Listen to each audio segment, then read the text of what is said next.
we're live. Oh, hey, sorry, I was just placing a buy order right there before the step hit. Sorry, hold on. Hey, Gary Gensler. Yeah, dude, put me down for two. Put me down. Okay. Sorry. Two Man. more? Two more corn? Yeah, two more corn. Sorry, I was just really excited. What's up, dude? Good to see you, man. Good to see you. Happy New Year. Happy New Year. Oh, man. You look good. Thank you. You as well, sir. I feel good. I'm feeling cautiously optimistic as we move into this week, which could very well be one of the biggest weeks. And we've got some sponsors and folks we got to get to before we get into the meat of the show, huh, Gerald? Oh, there's always sponsors. Let's do that now. Let's thank our folks and our friends who help power and make this thing possible. Thank the folks at QE, at Quantum Economics. There you go. Thank the folks at Bitcoin Live for putting on the show. And Nick for being the excellent moderator that he is. And I'm sure we'll be sharing more along the way. Well, Roundly X, we got to give them a shout out too. Oh, of course. I'm sorry, Roundly.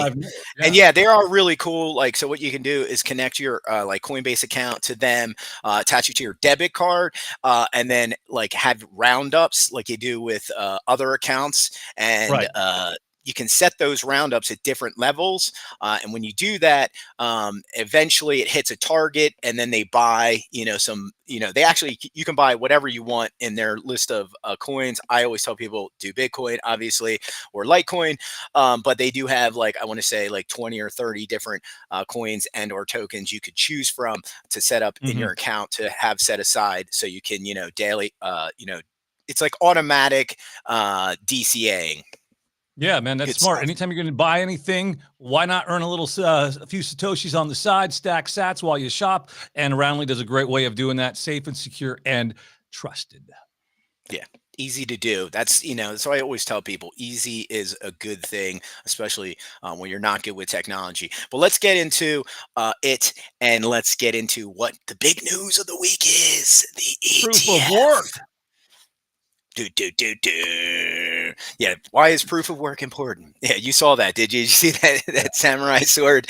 That was. You know what? I know I'm calling it audible here, but if you can pull that up on your Twitter feed really quick, Gerald, and maybe Nick can pull that up while we're talking, because I thought that was really funny when you shared that the samurai sword. This is why proof of work is so important. And it's worth a share. I found it very funny, especially as we move into this next week with ETFs and people talking about, well, you're not really buying Bitcoin, you're buying the ETF and you're getting paper and all this kind of stuff. It kind of goes back to. Do you have it there, Gerald, on your screen? There are so many good, funny ones from the last couple of days. I'm searching. It should be in there. Give me one more second because you called an audible on me. I know. I'm sorry. I called an audible. Nick's not prepared. Gerald, I'm not even prepared for this. None of us are prepared. Let's see. But yes, we're all very excited. The anticipation surrounding looks like January 8th, Monday. Maybe even the reports are that BlackRock is saying that they're going to hear approval probably by the 11th, I guess. But obviously this is the week. Why everybody's kind of excited. I can't find it. Yeah, I can't find it. But I'll just explain it really quickly because it's pretty easy meme. But most people might have seen it, and we'll share it later. But basically, somebody bought a samurai sword online, and then they're trying to cut a 2-liter bottle of Coke in half. And when they go to do it, literally the sword just like crinkles. Yeah, exactly. And if that was a real katana made out of Japanese, high carbon steel, it would slice right through that a 2-liter bottle of soda like it was nothing. Literally. That's why proof of work is important. That's one of the main reasons that debasing the currency is horrible, because over time, the same thing happens to goods and services. Just like, drug dealers want to thin their supply out with other things. Baking soda.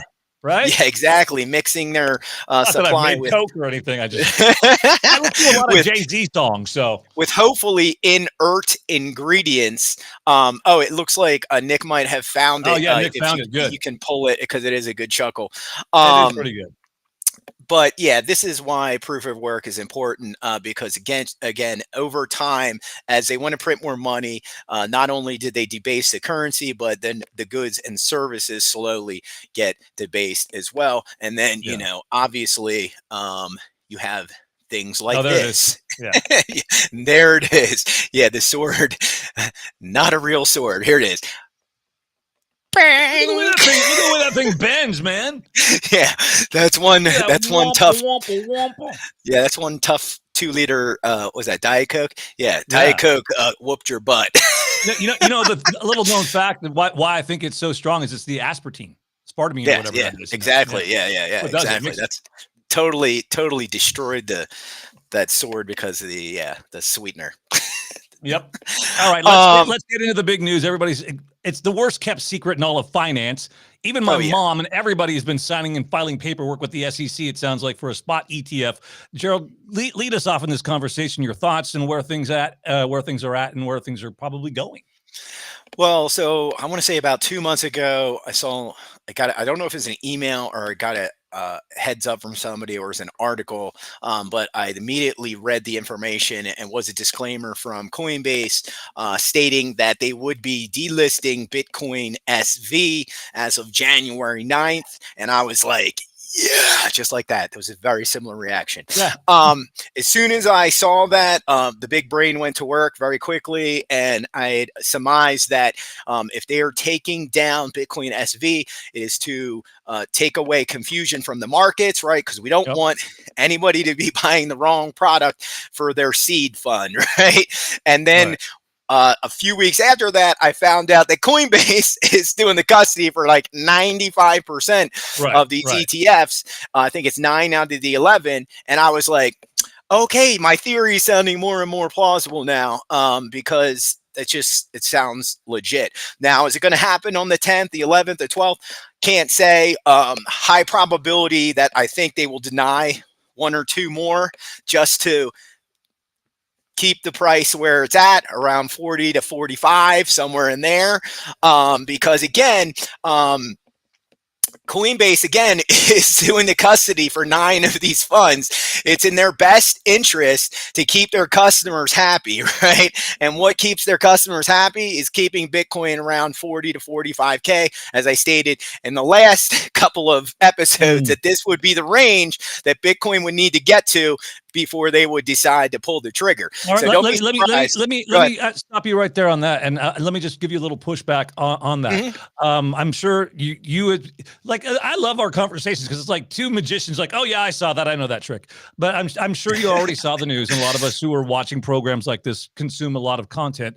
But $2 billion already to be seeded by BlackRock. Then you add another 1.5 from Abigail over there at Fidelity. So we're going to see massive amount. What I'm seeing and what I'm hearing from the smarter folks on the Bird app is that BlackRock is not going to let this thing fail. They are going to pump so much through this $2 billion in the first week to make them look like they are the first mover, that they're going to try and capture the market share, because that has been the big thing, as you know, is like capturing that market share. So they're not going to let this thing fail. They're not going to let it. I don't think it's going to moon to like 200 and something thousand right away, but I wouldn't be surprised that we do see a new all-time high within this first week of the launch, and then probably a bit of a pullback back to where you're talking about. So again, don't be surprised. Very small probability, but the SEC denies the BlackRock, right? They just come flat out. You're not ready because you don't know what you're doing, just because you don't. And that's just my personal opinion. But you know as well as I do, BlackRock is the fourth rail of the government, right? They're like they are. But I'm just saying, don't be shocked if it happens. However, don't be surprised 4 days later if they go Fidelity, green light, because they do know what they're doing, right? And if you do know what I'm talking about, and you do know what I'm talking about, they're going to self-custody their own coin. So that's why I think Fidelity gets the green light first, just my own personal opinion. Then I think it's Van Eck is being custodied by Gemini, maybe Van Eck or one of the older. You shared the list. We have the list. I think I put it on the Twitter, or maybe you put it on the Twitter. I'll pull it up, but keep going. I'll pull it up and see. I think I have it on my. So I honestly think, you know, there's going to be several no's on that list of 11. Don't think all 11 are going to get approved, right? But the Bitwise one, and there was one other one that I'm already seeing ads for. I wouldn't be surprised if those are approved as well. So I do think we're going to see maybe 6 to 8 of them get approved over the next month or so. But don't be surprised if a couple get denied, because SECs, they love hitting that no button. They've hit it many times. They've kind of got themselves, you know as well as I do, they've got themselves in a bit of a quandary because they lost that court case to GBT or to Grayscale and GBTC, right? So they have to get this in order. There's no reason why they can deny. And my thought and 2 sats on it was that, hey, look, you know what? They might actually deny, if anybody, they would deny Grayscale because they're pissed and like, F you. Yeah, and they could do that. That's go last. Highly probable as well. Last. But and see, the thing is, and the thing that I'm hearing from other folks is that the SEC doesn't want to be seen as playing kingmaker in determining who gets to go first. Now, folks like our good friend Gabor over at Van Eck, he's like, hey, that's a bunch of socialist bullshit. You should say we get to go first, and these people and do it in that sort of way, because that's true capitalism, right? And folks who have been in the industry who know. Yeah, I wouldn't be shocked. I think I think we're kind of like in the same area that, you know, we're in the same boat. Yeah, we're in the same boat. They're going to say yes to a bunch. They're still going to say no to a handful, because they're just, there's people that have applied that are just not prepared, in my opinion. But there are going to be several Coinbase ones that get approved. And when that happens, yes, it's not priced in. I don't care what anybody says. You're not looking at the proper metrics, right? We have to look at several charts, as we discussed many times. You need to look at like a trading view chart, Binance chart.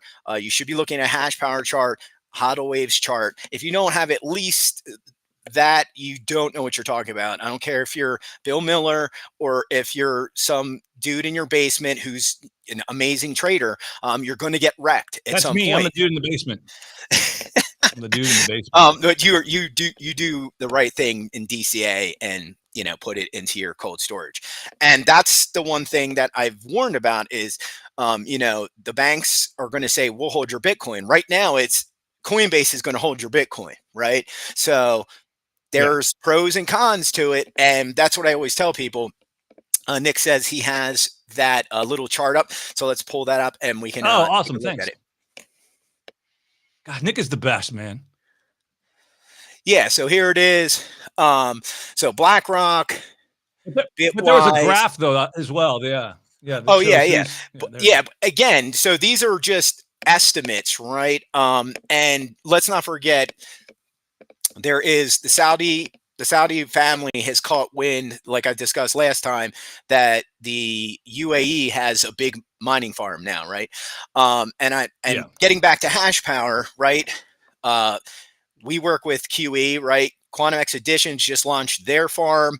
A former associate of QE, Jason Dean, just added onto his mining operation.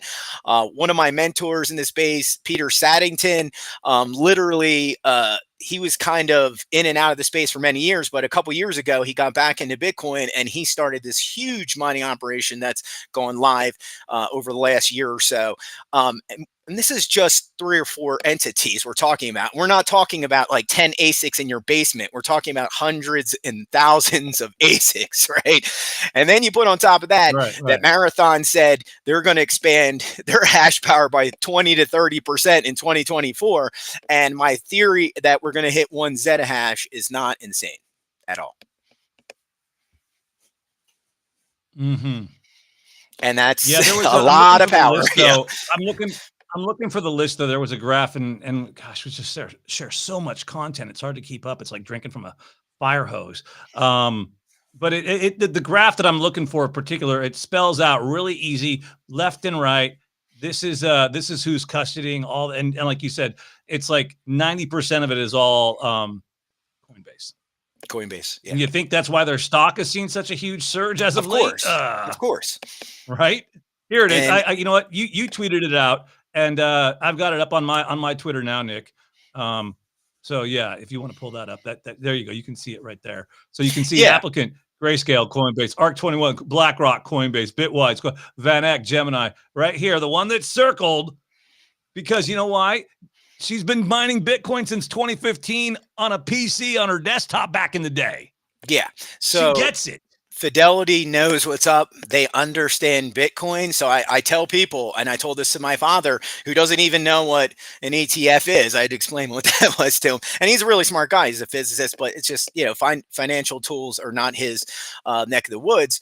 But I said, if you decide to invest into the Bitcoin ETF, it should be the Fidelity, period. That's it. Hey, crypto curator Paul McNeil in the room. I saw him. Happy Sunday. And yes, Happy New Year. Crypto curator Paul McNeil does a great show on the Bitcoin Live Network as well. I would encourage everybody to follow him and watch his shows. And like he said, price follows hash. Yeah, and I did pull back. I do have that up. Let me see if I have it here. Let me share my screen. I had a different article earlier. Let me pull up this one. So we can take a look at the hash rate chart. I'm going to share this right now. As you can see, just on, I think it was like the 28th right here. This is when, Bitcoin, you can see it retraced. We can see a lot of people were going offline at the end of the year, and a lot of miners do this to kind of save money on power sometimes when they're getting close to the end of the year. But then clearly right after this, we can see the power ramped up and hit a new all-time high. Let me just scroll down to the bottom here. And you can see at the bottom of Coin Wars here. And it was close to almost 696 exahashes per second. So wow. We're going to hit 700 exahashes. And then subsequently, we're going to hit close to, like I said, 1 Zettahash or right below it in the near future. We can see a retrace from that. Let's see. The all-time high was like the December 31st, but we can see these three peaks here, right? We can see it setting up to go higher, but we can see a big retrace here. We're sitting currently at around 444 exahashes roughly. So don't be surprised if we do see a retrace in the price over the next week or so to go back down, to, let me see, I can pull up this trading view. Give me 1 second. Are you on the trading view now? Or you're still on the other one? Let's get to this one.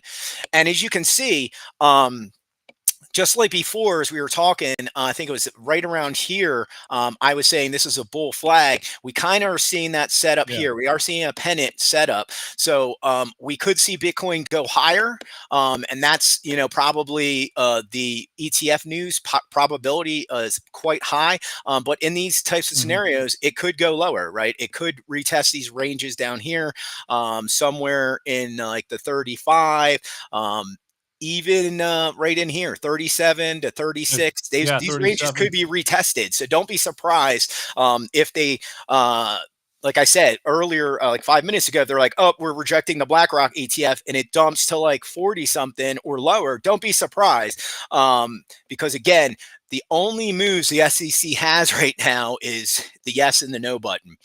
But wouldn't they, I mean, again, going back to what we kind of already touched on, though, doesn't that put them in a very precarious position to deny when they've done all this work? I mean, like, again, Eric, I'm going to say his name wrong, Eric Balchunas from Bloomberg or whatever, a great article about this as well, and a great, right here. If you want to pull it up from January 6th, I've got it on my Twitter. But the SEC hasn't voted, and some of the, but anyways, you can read it right here, but they put themselves in a very, very, so Eric does great work. So if you're not following him, you should. But they've got themselves, Jerry, between a rock and a hard place. What way can they've done all this work. They've had all these meetings. They've sat down with all these people, said, oh, nope, rewrite your paper. It's just like when I was in grade school or in middle school, the teacher would come in like, oh, nope, rewrite your paper and fix this. So it's all done and ready to go. They've done all this legwork. To me, they're not going to do all this work in preparation to go, nope, sorry. Oh yeah, like I said, I'm just being, I always have to be the contrarian, have different Sure. theories out there. So it's not a high probability they're going to deny the BlackRock ETF, Right. There's always but a chance. I get there's a what you're chance. saying. There's a chance There that it was a could time happen. like, look, a month ago, none of us knew what the fuck a 19-B or an S1 was. S1, Okay, yeah, let's just exactly. be honest. Let's be right? real clear. And now everybody's a freaking ETF expert. Everyone in Like, their great I got mom. my 19-B, and I'm gonna, dude, whatever. Shut up. Shut MattySats, hodl. Exactly. Let Bitcoin do what you can't do, and that's make you rich. That's exactly right. Just put some Bitcoin into your wallet and don't worry what they're doing, because they're using Coinbase, and the fact that they're using Coinbase tells you know way more about Bitcoin than they do, right? Because I did post up a funny tweet the other day, right? I hope if they do try and dump on us, right, they get the the big yeah. Sorry, Coinbase is down right now. But the theory I have going now, that's a scary theory. Oh, wait. I don't want to get into more. I know where you. I think I know where you want to go with this, but I'm not done on this, on the meat. There's still a lot of meat left on the bone. Oh, okay, but I wasn't going to that. I was going to another story, but it's kind of attached. Okay. All right. Yeah. So all right. Well, before we transition, okay, let's just finish off the meat on this bone about Bitcoin, the big daddy, the ETF. Okay. Yeah, because there's still lots of meat on this bone. Okay. For someone like myself, and I'm pretty much a tourist. I'm a retail guy. I got into this thing in 17 and I got lucky, if you want to say that, and just got to follow and listen to smart people and work with some of the best folks in the industry. And all that being said, after 7 years, the adults in the room, the smarter people than me with more degrees than fucking Fahrenheit, okay, who know what they're actually talking about, okay? I'm talking like OG cypherpunks like, Adam Back, okay? When I see folks like him saying not priced in, when I see folks like Samson Mao talking about Omega candles, when I'm seeing all these people who are generally the adults at the table, and they're kind of getting giddy when Alistair's like going, oh my gosh, we're not even ready for this. When these guys, when the adults are getting giddy, it's hard for me as a retail guy who's got, some serious skin in the game to go, yeah, no one's really prepared for what's about to happen. Like nobody is, right? So let's break it down a little bit more. So for the I don't know if you saw that tweet with the hexagon saying Bitcoin's going to like 20. I was like, dude, you guys have no idea what you're talking about. Please sit down and shut up. But let's break it down for these people. Yeah. So you have a small cadre of traders, right? They're always going to be there, right?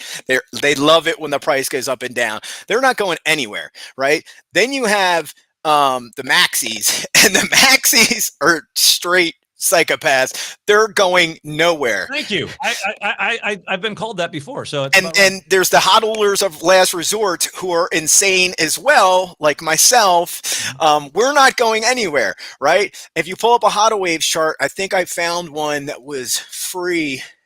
Someone smuggled one out. Let me give me a second. I'm going to share it right now. But if you read my article, and please go to my Medium page, you can go to my Twitter handle at GER313. My Medium link is there. It's an article I wrote for QE a few years back. Where is it? Hold on. Thank you so much, Nick. Nick again with the mad skills, dude. Indeed. Shout out to Bitcoin Live and the Bitcoin Live team, man. Oh, there it is. And the whole network of shows. Oh, yeah. They have a whole suite of great shows to check out.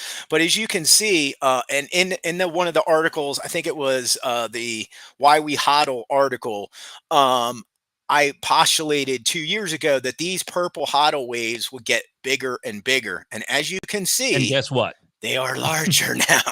And these are for people. These are the maxis. These are. Can you make that a little bit bigger on your screen, Gerald, please? Oh, zoom in. Yeah. Zoom in on just like on that, even just like that top right hand corner, so we can see just over time. Yeah. So these waves are just going to grow and grow, and as you can see, if we go to the bottom of the chart, the red waves and the orange waves. These are just the shorter time frames. You can see these are getting shorter and shorter, and as we go up in time, we get bigger and bigger waves. These waves are going to grow and grow and grow. And again, this theory has been proven over the last couple years, right? We can see. And if I'm reading this correctly, where we're looking at $100, $1,000, 10,000, all the way up to 100,000, right up there, and we're exactly. And then the color is close. 10 plus year, the 10 plus years on chain of not moving. So as we move forward in time, these waves are just going to start to creep and creep and creep and creep. And there's good news and bad news. And that's what, like I said, my new theory goes to this article here. We're going to, let me see if I can find it. Boom. Nope, not that one. It's this one here. Boom. And this is kind of got me on red alert, right? I don't know if you can see this one. So this is my new theory, is that somebody, yes, I think that somebody moved it. Yes, moved it into his wallet. Exactly. And the person, I think, I don't know if it's from Coinbase, I just read this article all the way through, maybe like a half an hour ago, said that they think it's some kind of marketing stunt, but it was roughly like, I think 26 Bitcoin or so. I don't think this is a marketing stunt. Like, to me, this looks like a low tech attack. And there's pros and cons to this, right? Like, the pros are you're burning a whole shit ton of Bitcoin, especially if you read my article on, you know, who I think Satoshi is, right? So there's, you can go read that if you want. A great article, by the way. Another great piece that I wrote for Quantum Economics. But there's, you know, several theories, right? That either Satoshi's dead, Satoshi disappeared, or Satoshi lost his keys, right? Well, Satoshi's not going to lose his keys. Let's just be honest. There's no way he's going to lose his keys. He's a human being, and even though he's a master of cryptography, guess what? I'm sure he's lost the keys to his car just like everyone else. And some of the best core devs have oopsies, lost their keys. It happens, right? So if this is an attack, my theory is that okay, out of the 11 or so applicants, we have to assume that 80% of them, it's always usually in these scenarios is 80-20 split, right? 80% of the actors are good and want Bitcoin to do well and make them and their clients lots of money. The other 20%, it's a pain in their ass. They don't care. They hope it fails. Right? Jamie Dimon. Yeah, exactly. So this would be a very low-tech way to attack Bitcoin, where you could buy up swaths of Bitcoin, send it to the Genesis wallet, burning tons of Bitcoin, and then sending the price to like infinity. The pros are, if you're a hodler, holy moly, win. However, if it does shoot to the price of Bitcoin to upwards of 7 digits, 1.2 million or 2.5 million, it becomes very price exorbitant to use Bitcoin, right? The mining fees are going to be in the thousands at that point. Well, then doesn't that get everybody? Doesn't that substantiate the case for like Liquid or Lightning or something of that nature, like a layer 2? Exactly. I'm just a noob, so I don't know. I'm a plebe. I don't know. I've always advocated for the Lightning Network. And I tell people, if you can understand it, most people can who are into Bitcoin. They can figure it out. It's not that complicated. But for non-crypto people or non-Bitcoin people, L2s are like, calculus compared to like algebra. Even though it's not. Nick brought up a good point here in the DM. He says some say ordinals are a similar kind of attack, right? Yeah, and that's the other thing. I forgot to bring them into play, right? So you got the ordinals people over here, right? They're not going anywhere. The UD people, and that if you want to spend your money to ruin some sats, that's your choice. You're going to pay those fees, right? And then, like I said, you have them, you got the traders, you got the hodlers of last resort, you got the maxis, and then look at a hodl waves chart. Most of the Bitcoin out there has not moved for 5 to 7 years. We're not moving it. So again, this low end, if my theory is correct, they're trying to low end attack it. They're trying to make L1 unusable, right? And again, that's going to happen regardless, right? Whether they want to burn this Bitcoin and shrink the supply or not, the mining fees are eventually going to go up because the ETF's going to drop, and we're approaching the halving. Supply shocks is coded in, right? So the price is going to go up no matter what. There's nothing that can be done about that. And it's been manipulated for the last like year or so because people can do it, right? I always tell people, if you have a big farm, you can always shut off your power, right? Anytime you want. I mean, it's not very beneficial unless, ERCOT comes up to you, like, we'll give you several $1 million. And then you're like, okay, click. Oh, that's worth it then. Yeah, right. And that's the other thing that people are starting to realize. The really smart people in the world are starting to realize that, like I've stated before, Bitcoin is the carbon credit, right? It unleashes all this trapped energy around the world, from geothermal to, unvented methane gas flares to, et cetera, et cetera. The list is endless of all this energy is just sitting there that nobody's using. Or it also makes renewables viable, right? So you got a wind farm that creates all this energy, and X amount of time it's selling and making money, right? But then there's X amount of time where you can't transmit that energy and it's not being used, and it's just you're burning through overhead, right?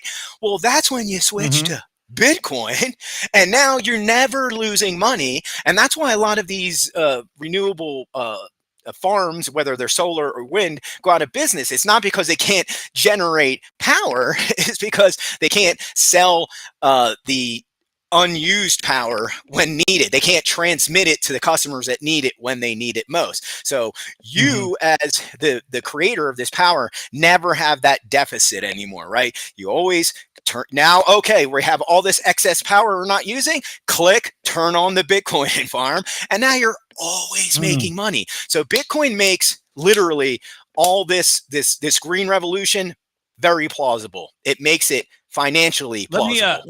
Let me throw this out to you. Somebody that I think is definitely worth following, and you should take some notice of what he says. Bruce Fenton. I've been following Bruce for a long time, and I got his tweet up here from the other day, and he makes a really good point. And this is something that a lot of us, I think, have overlooked in the space. I'll just read it really verbatim quickly here. There's a lot of talk about the ETFs bringing in assets which buy up Bitcoin and raise the prices. There's something more interesting. The financial advisors, over 620,000 SEC FINRA licensed investment professionals, he's one of them in the U.S., thousands of broker dealers, over 15,000 RIAs. How much money do these groups manage? Almost all of it, trillions of dollars. Here's the neat thing.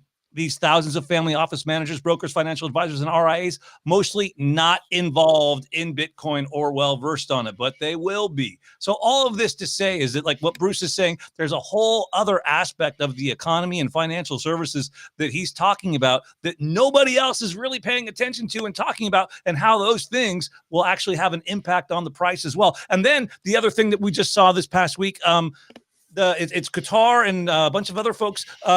Hey, Nick, your brother Jan posted something about this, about the a way around the ETFs. Gosh, I forget the name of it.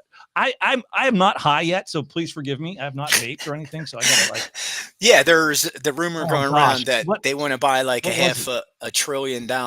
Yeah, but there's a new vehicle. There's a different investment vehicle that just came out this week as well, and it kind of gets around the. Oh my gosh. I'm so sorry. I'm disorganized this morning. Jan, I think Jan posted it the other day, Nick. Do you know what I'm talking about, Nick? Yeah, from Citigroup. Yes. Hey, Nick, if you have that from your bro, you might be able to find it quicker than I can. But it was an article that came out, and a lot of folks weren't even talking about that as well. And my whole reply was, it's not priced in, right? I mean, it's not priced in. It's really not. Let me see if I can find that again. But don't be surprised, right? Don't be surprised when you do see these omega candles come. Again, BlackRock likes to make money, so. Well, yeah, exactly. Don't be surprised if you see it go to like 100K and then come back down to 60, right? Right, exactly. And I think in my nobody knows. Here's one thing about crypto. If you've been in it long enough, you'll know this saying. I don't know shit about fuck. All right? That's crypto right there. If you've been in crypto, you know the saying, I don't know shit about fuck. Yeah, if there's a low probability it could happen, it probably could. So I want to find that article though. Keep going. Oh, Nick says he found it. Hold on. Oh, awesome. Thanks, Nick. God, he's the best. We got to give him a raise. Yeah. Did you find it, Nick? You pulled up? More corn. Oh, I thought it's on my screen. You're on my screen right there. I'm looking for my response to your brother, Nick. There it is. Does he have it? Yeah. Okay. All right, he's found it. Wait, interesting. Recipients. Yes, this is another piece that like a lot of people missed this past week, and again, this is not priced in as well. You cannot factor this into the price. So what is this, like some type of like ETP they're going to offer in different markets? Like, yeah, because I can't. Citi, is that the link for it? Offers Bitcoin securities that don't need green light from the SEC. Receipt Deposit Corp. Wow. But again, this is huge. This is, again, it came out on the 4th, right? And yeah, I'm opening it right now to read the article as we speak, because this is I'm usually exempt from registration under the Securities Act of 33. The offering will start in the coming weeks, according to the statement. Many benefits to using depository receipts, such as they are tried and true structure, providing direct ownership of the underlying asset. Okay, see right there, fucking full stop. Okay, direct asset of the asset, which is totally different than the ETFs, which the ETF, you're getting exposure, but you don't actually own it. Now, I'm curious if you actually are going to own the keys, or is somebody going to custody this for you as well? So this is going to be RDC aims. Yeah. So this seems like this is going to be like an actual, like almost like a Bitcoin bond right almost. Here. I got it highlighted on my Twitter right here. Whereas shares in a Bitcoin ETF would be redeemed for cash, okay? Depository receipts would offer direct ownership of Bitcoin. Yeah, so that's what you want. That's what you need. That's what you got to stack. All right? Yeah. Now, how do they do this, though, Gerald? We need to get somebody smart on the freaking line to help us unpack this shit. So the only thing I could think of is they take a certain amount of sats and they securitize it in paper form, and it's got some kind of like there's literally a hexadecimal address on it with a QR code, and boom, it's X amount of satoshis, like 1 million satoshis, and it's in a paper form. And I thought about this years ago. I mean, it's a great idea. I didn't know this could be done. And yes, when this goes live, this is definitely not on the books. I want to share this tab instead. Here. I just shared. I'm sorry, Nick. I didn't have it pulled up, but now I have it pulled up on my screen. And you can see now you can see right here. Whereas I've got it highlighted, whereas shares in the Bitcoin ETF would be redeemed for cash. Depository receipts would offer direct ownership of Bitcoin. Yeah, that's what you really want. And again, there it is, black and white. And another reason to be a buyer of the Fidelity, because they actually are holding the Bitcoin themselves, right? Right. Now the only thing, as the Maxi and me wants to say, and I just got to, again, you still have third-party risk. Always. Okay, if somebody else is custodying that, then you have third-party risk, and that's the same. Look what we saw. What happened with Silicon Valley? Yeah. Right. When that shit the bed, everybody went running, and what did Bitcoin do? It proved as a flight to safety, because there is no counterparty risk in that. Right. Exactly. And so that would be my only concern. Even though Fidelity has them and blah blah blah blah blah, you still don't own them. Exactly. And as a purist, you want to would you rather own the gold at home, or would you rather have I own it on paper, but I don't really have access to it, and then if I need it, then and I think that's kind of the thing in the mindset is most people, the traditional boomers, etc., they're not going to keep gold at home. They've got access to it on paper, and if they need to liquidate it, then guess what? They'll liquidate it, and then they'll go back into fiat and pay for their RV or their trip to Vegas or whatever is they're doing, right? Yeah, and I think the same thing is going to be true with these ETFs. Like, oh, I've got exposure to it, makes me feel good. I'm in the game, and it's safe, and it gives me cover, and it allows all these institutions to get into the game. But you're not really exposed to the asset itself. You get some benefits of it. To me, I would rather just buy freaking, MicroStrategy and Marathon and, buy the mining stocks. I think that's going to be the play. That's again, and it already proven to be. It's already proven. Literally, why do you think he just sold a whole bunch of his own shares? He knows they're overvalued. I mean, who's that? Oh, Taylor? Yeah, I mean, just sold like $216 million worth of shares. And guess what they're going to go do? They sold those so they can go back and guess what? Buy more Bitcoin. Well, liquid Bitcoin, not cold storage Bitcoin. This is dumpable corn. Let's be very clear. Yeah, dumpable corn. This will be corn that Michael will have his trigger on because he knows the dumb money's coming, right? The ETFs are going to pump it, then it's going to come down, and then the halving comes, and then it's all going to go boom, boom, boom. And that's usually about 6 to 12 months after the halving, but we might see a pre-halving ATH. It could happen. Yeah, we might, because we've not seen this much demand from Wall Street and institutions through a vehicle like an ETF. So again, this is like kind of like that white swan event. This is why Sam is talking about over there at Jan 3 Omega candles, and then you factor in. I mean, this is just Sam saying it. I mean, I don't have his feed up, but I mean, if you follow Samson Mao, which you should, he's saying that like probably a couple more nation states this year, 2024, are going to be onboarding Bitcoin as well. So when you look at a supply shock, you've got ETFs, you've got those demands, and you've got other countries possibly bringing it on as well.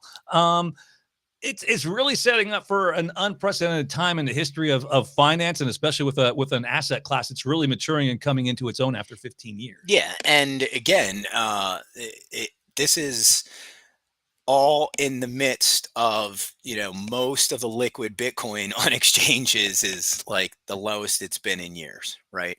So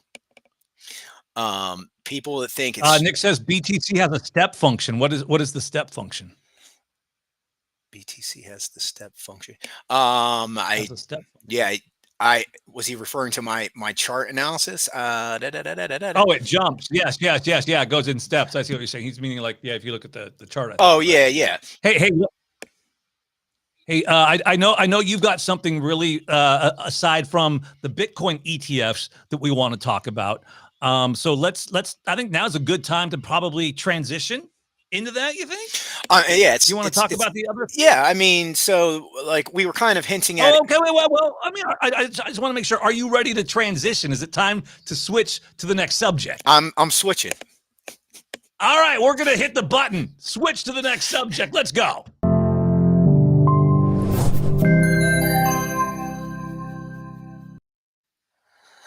That's pretty cool. How'd you do that? Magical. Oh, that was Nick. Way to go, Nick. Always. Hey, man. So the first thing we know that's going to happen, as I was stating earlier, right? We have the people like ordinals on the one side. We have the maxis, we have the miners, and then we have the supply shock coming. Right? There's nothing that we can do about all of this. So when the price does move, and that is going to happen at some point, it's going to go to those numbers, right? 100,000, 600,000, whatever the case may be. At that point, the mining fees, the meme pools are going to fill up, and then the mining fees just go. And when the fees are going to start to go up, all these other L1s become a lot more attractive. These are just facts. As we discussed a little bit, the last couple episodes, you can see, I think I do have Litecoin's hash rate chart. Let me see if I can pull that up really quickly. Give me 1 second because I still have Bitcoins up. Give me 1 sec.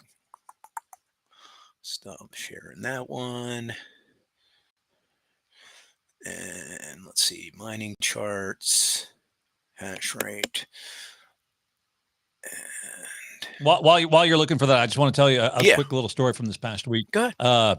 An acquaintance of mine from high school pretty smart guy. He's a dev, I guess. Mm-hmm. He says he's done some stuff with some folks in the deep state when it comes to computer stuff. Mm-hmm. And we were conversing, and he goes, yeah, well, good luck with your Bitcoin once they invalidate your private keys. And I was kind of like, excuse me. If I don't give you you don't know my private keys, how would you be able to make them invalidated? Yeah. Which was something I'd never heard of. And so I took to the Twitter, and fortunately, we have access to some really brilliant minds out there. And I went straight to the smartest person I know, one of them. And again, I want to thank Zombid as well, who does a great job here on the Bitcoin Live Network. He came up with some good info. But the one thing that I went straight to the source, Adam back. Mm-hmm. I was like, hey, Adam. Mr. OG, Mr. Cypherpunk, Mr. fucking Hashcash that all this shit runs off of. I asked him, I said, hey, bro, any chance of this happening? I mean, have you ever heard of anything like this? And his response was, not possible, period. That was it. Just 2 words and a period. I'm like, all right, there you go. So you never have to worry about your keys being invalidated, or nobody from the deep state can brute force their way in and make your keys invalid. Yeah, that's total baloney. All right. Yeah, I did find that. Stretch that long enough for you? Okay. Yeah, that was perfect. All right, did you see my answer? My answer is really big N. Like when you asked that, I was like, big N. Yeah. But I got it right here. And you could see Litecoin's hash rate dipped almost like coincidentally with the same time frame that we saw Bitcoin's drop, right? It was almost like within the same week. But as you can see, if we scroll down here, I think it was like, oh yeah, you gotta share your screen, G. Oh, I thought it was, my bad. Yeah, sometimes you gotta switch the tab. I made that mistake. I was like, oh, I didn't have the right tab. It was. I was like, I'm on Dr. Pepper, not tab, so I don't know. I mean, but yeah, as you can see right here, it dipped. We lost a lot of hash power right here, but then it kind of rebounded, and we hit like close to like almost like 900 terahashes right around the beginning of the new year. It bounced back, but you can see. Can you make that a little bit bigger? Oh yeah. I just want to hit down here, but on October 27th, it hit a little over a petahash. But yeah, I can zoom in right here. Yeah, look at that dip. When was that? There you go. Was on right before Christmas. Yeah, so a few days before Christmas. And again, like I said, this is very normal to see the miners go offline right towards the end of the month just to save on power for a few days. Like the amount of power that they consume in just like, the week before the holidays, could be hundreds of thousands of dollars worth of electricity, and then they just turn on in the new year. Or sometimes they wait for a difficulty adjustment, whether it's Bitcoin or Litecoin. They wait for a difficulty adjustment, they see it go down, they turn back on, and then not only do they save some money on electricity, but when they go back online, they're generating more Bitcoin or Litecoin at that point as well.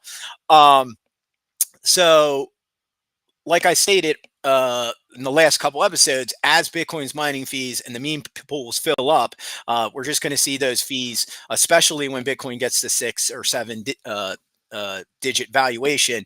We're going to see the mining fees be somewhere between $200 to $1,000 per transaction.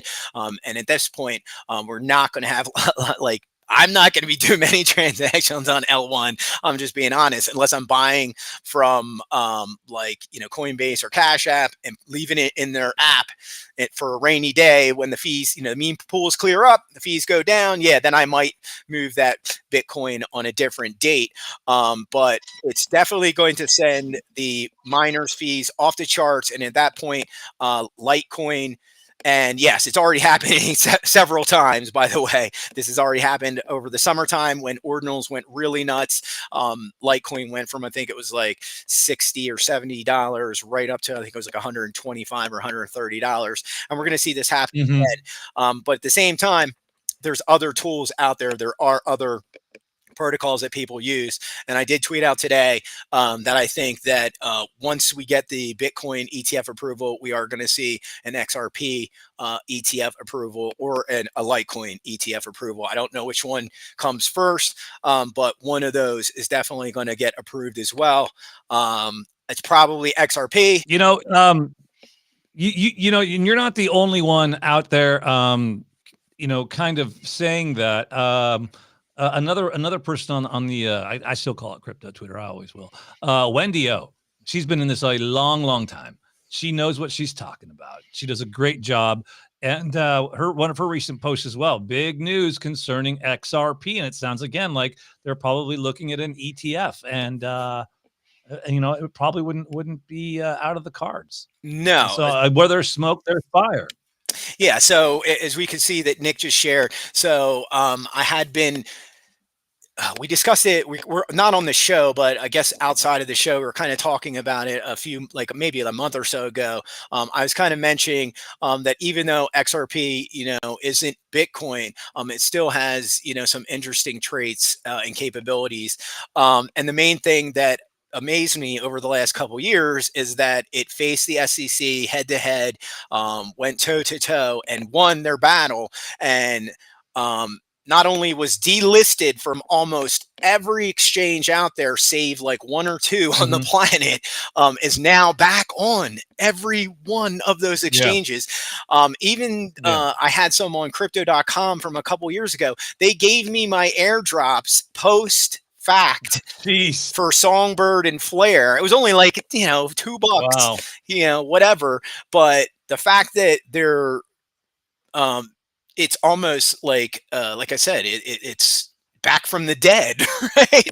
Well, I've been saying this, and I was on record with John Nigerian on his show 2 years ago, before they even got delisted. XRP, Ripple, I believe. Well, once all this is all cleared up, they're gonna freaking IPO, man. Yeah, that's a company. They will IPO, and and whether you like it or not, whether you like it or not, that's the other thing. That's just the way it's going. It's going down. Yeah, and again, the banks in Japan love this shit. This is FBI. Oh my god, they love FBI XRP, so they would literally be jumping up and down if XRP ETF comes around. MoneyGram, until the MoneyGram got a letter. Didn't they stop that? Yeah, that relationship. Just because they were warned, right? Their lawyers said you might get in trouble. You can't do that. Yeah, but what they were doing is what lots of traders do, right?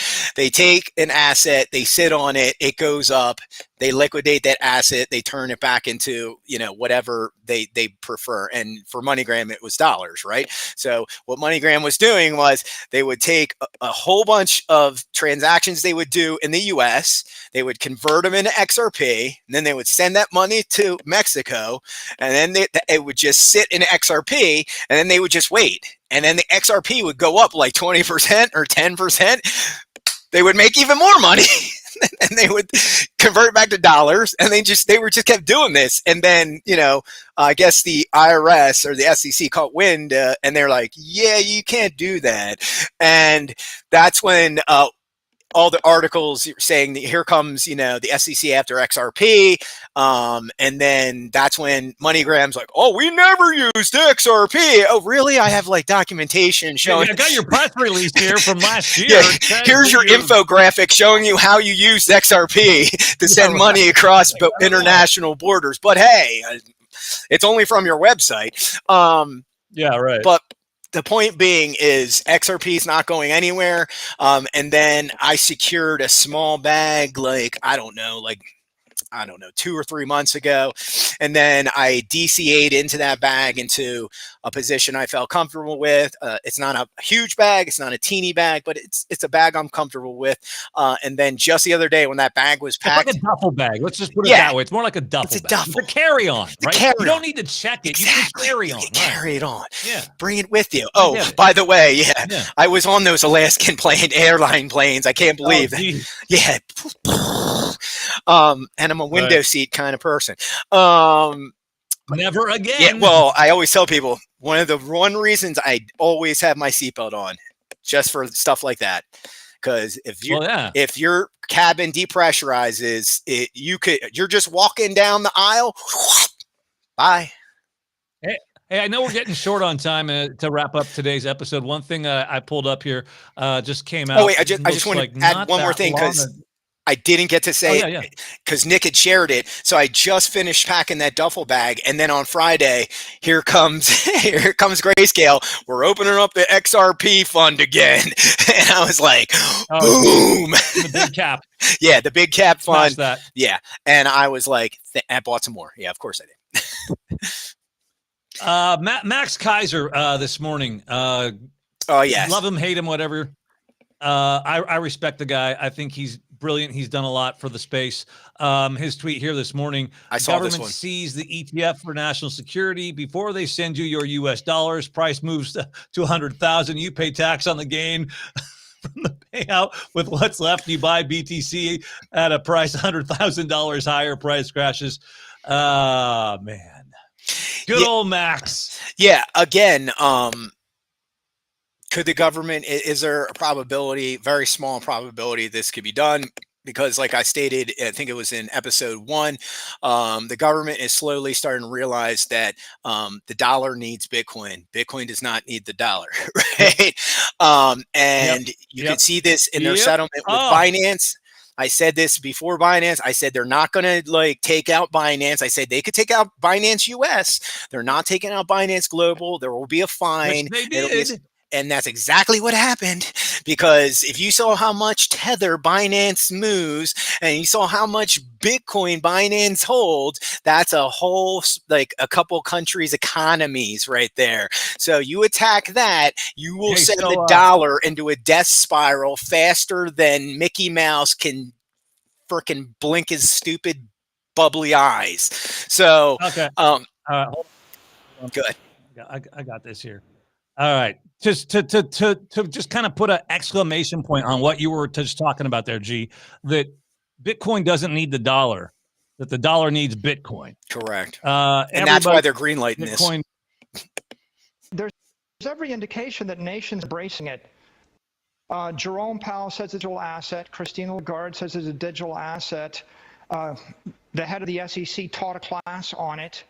I think that people understand it's not a threat to the dollar, by the way. What's going to happen is the U.S. dollar is going to be the world reserve currency, and it's going to run on billions and billions of mobile devices. And the digital asset that underlies that currency is going to be Bitcoin. Wow. Correct. I will say, my friends got me. Anyways, that's I'm learning. That just shows I love your point. What's his name? I forget that announcer's name. That's Sean Hannity. Oh, yeah, Hannity. Yeah. Thank you. Hannity's just like, like his brain, you can see it's like breaking. Like, this is indicative. This is indicative of the people that are coming in. These are indicative of the normies that, for a long time, and I'll be honest, I was not the most welcoming. I was kind of a crypto douchebag. Yeah. Right. I was like, oh, you don't get it. Have fun staying poor. That sucks to be you. Yeah. But you know what? We need to be better. I don't need to be toxic. And I think at this point, I want to say I'm sorry to anybody that I was toxic to and I offended. You know what? We got to be welcoming to these people because it's not easy to understand this, right? Open arms. You know, we got to help them. Yes. We got to help them learn. And so I want to be apologetic to anybody that I was wrong to and that I was negative to and that I was a dick. Yeah. I'll just say that I was a dick. And I don't want to be a dick. The whole Bitcoin and crypto community has to be more open arms, right? And I'm working my way into the disc golf because we didn't get into the disc golf the last couple of times. So we only got a few minutes.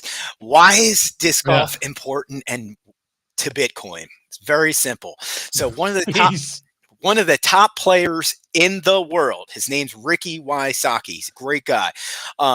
It's funny. He had a New Year's Eve party the other day at his house and like literally in Arizona. He just put an open invitation on Twitter and had all these disc golf fans come to his house. That's how cool a dude he is.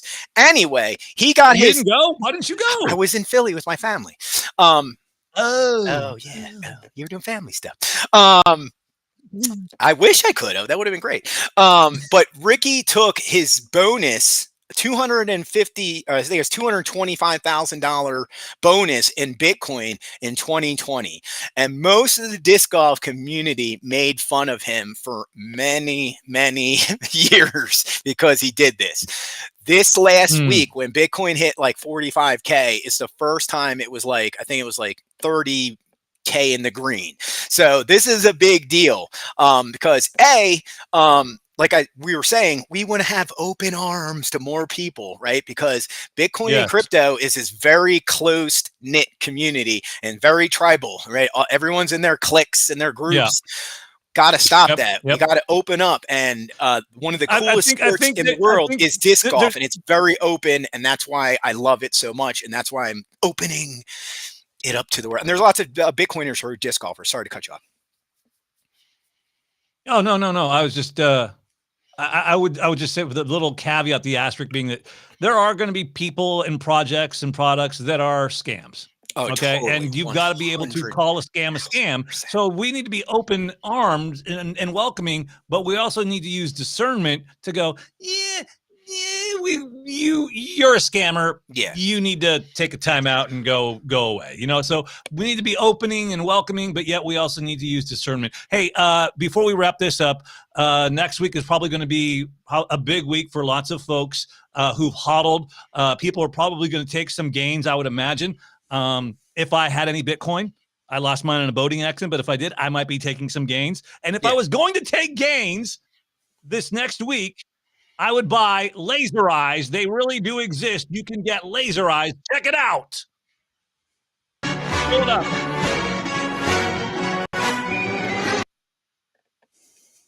What the hell happened? It's still going. What the hell happened to my laser eyes? There it is. The audio. This guy is. Oh, there it is. The audio go out? Oh. Yeah, the mute's there. There you go. Look at that. Yes.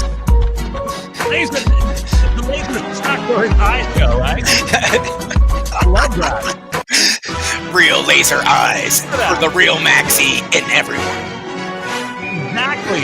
Dude, I know what I'm buying with my Bitcoin profits. Legit laser eyes, man. All right. And let's get back to you're talking about, right? If you're brand new to Bitcoin, right? Oh, hold on. Let me stop that. It's fine. That's a cool song. I like it. If you're brand new to Bitcoin, right? Learn why Bitcoin's important, right? Study Bitcoin before you get into any of these shitcoinery or into NFTs or anything.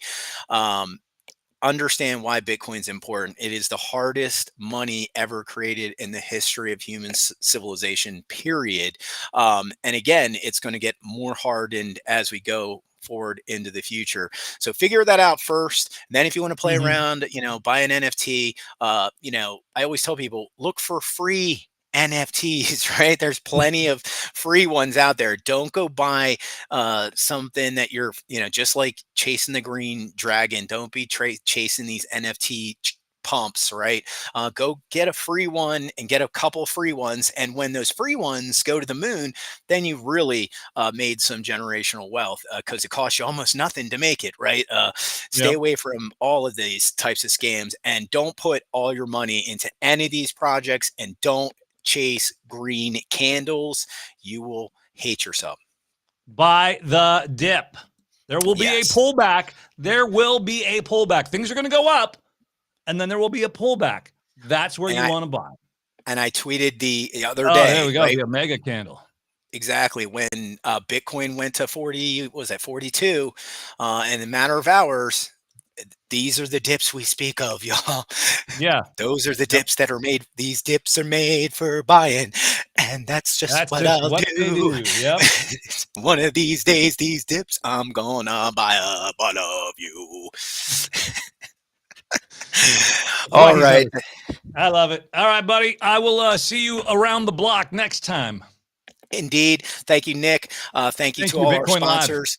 And thank you, Bitcoin Live, Quantum Economics, Roundly X, and all the other sponsors that help out with the show. Thank you so much. And thank you for all our friends and fans that came out and hung out with us today, Curator, etc., everyone in the chat. Happy New Year. Yep. Happy New Year.